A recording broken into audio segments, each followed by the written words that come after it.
Time for one of my favorite stages, easily.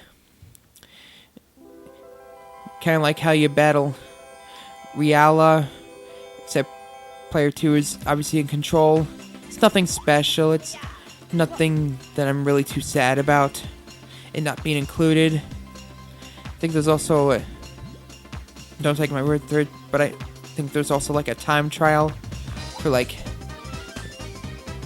player 1 and player 2, trying to get to the end as quickly as possible, or something like that. That I don't think I've ever tried. I mean, back then, rarely did I play multiplayer games outside of like Smash Brothers and other really popular games. I pretty much played solo.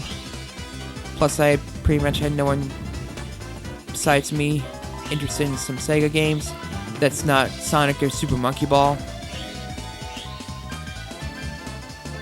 I was the Sega fanatic for a decade. I mean, should I call myself a fanatic? I'm not gonna say like all Sega games are awesome. Some of the Sega games have definitely not aged too well. I just tend to get a little more enjoyment out of them than games from many other game companies. But yes, I'm lacking multiplayer and the ability to play Sonic. It's not a perfect port, but it is a great port nonetheless. It is so worth the price.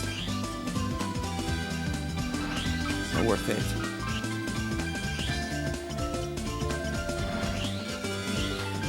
So, Frozen Bell. This is arguably my favorite stage in the game. There's something about snowy ice levels that I really enjoy. Just enjoy the atmosphere.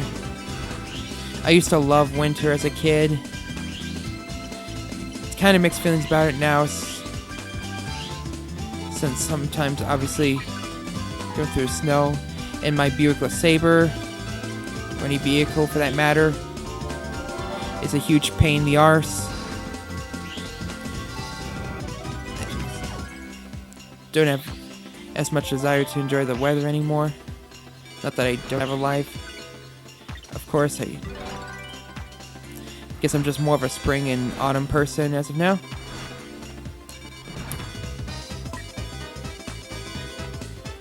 So, lots of stuff to collect in this playground-ish area. You automatically grab onto those things and, have yourself a ball. Quickly now, get as many points as possible. Scorpion, Exol, Large Loot Basket, Fruits Basket.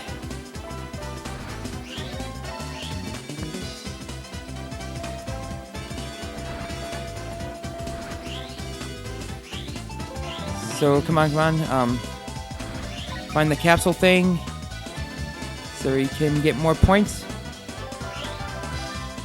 Wherever it is, and I probably skipped it. Okay, good. I can still get a few tricks done. Wonderful 4. That wasn't wonderful. This game is being too generous about it. Another thing they added, at least that wasn't in like the original Saturn version. I'm not 100% sure what all was added in Christmas Nights into Dreams, which was while sold at retails in Japan, came in some like Sega magazine, so it's incredibly rare. And there's a bunch of artwork to look at. You can listen to the soundtrack. The art is so fascinating to look at, and as you look at it, you hear this excellent orchestrated music.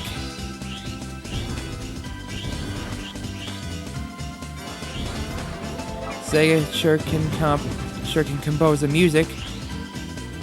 I mean, some of the early Sega games music, they're cheesy, but they are no less catchy than the rest.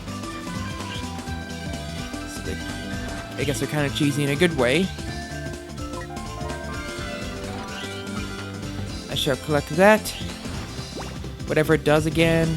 I know one increases your, like, restores your drill meter, speed meter, whatever you should call it. And one has Nighttopian follow you, which I've shown off twice.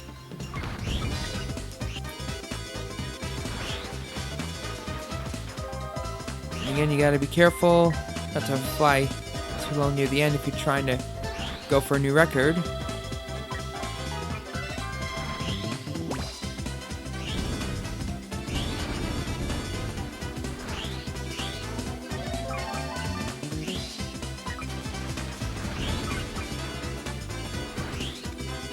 And that's pretty much all the differences I could think of between the original Saturn version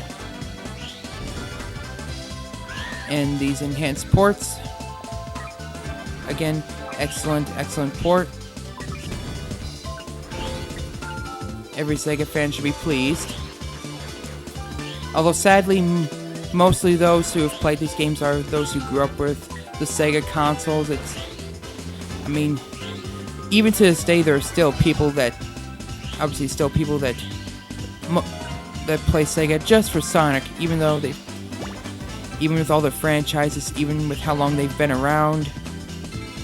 There's still people that only interested in playing through the big S just for the blue blur, when they have great stuff like these out to you. It's a little sad to see that most non-Sonic Sega games don't fare anywhere near as well as they should. I mean, with Namco, does anyone just like Namco for Pac-Man? Nowhere near as much. Does anyone like Nintendo just for Mario? I don't know a soul. Does anyone like Capcom just for Mega Man? Those type of people are rare. You get what I'm saying?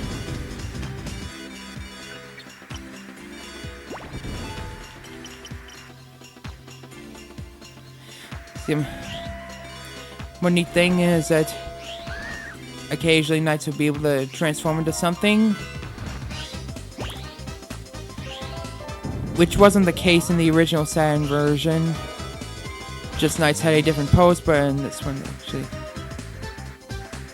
bothered to make Knights into a sleigh. And have Elliot just on the ride and not being the ride itself. I will definitely not be able to make it through another time, so I'm just going to collect a little bit of points, these, and head back. It's not like I can speed through those sleigh parts any more quickly. Occasionally I've been kind of dozing off. I'm not sure if I can say dozing off, but not paying attention to the timer and just barely making it on time. Thankfully, I haven't had the need to play his human form. I mean, you know, it's just the same as the female. Same controls and whatnot.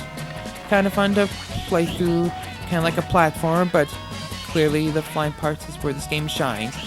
Anyways, we gotta take care of Claus here. Take care of these explosive mice. He'll jump all over the place. And you cannot destroy these unless they are igneous, just like that. And now it has next to nowhere to jump. Okay, can't go anywhere, Claus. Gotcha. Nothing too difficult. A pretty fun boss. I said this game's very appealing, but I don't think I've elaborated. I love the colors going through, especially the boss stages. It's just a very, despite some draw distance issues, gorgeous, very well made game.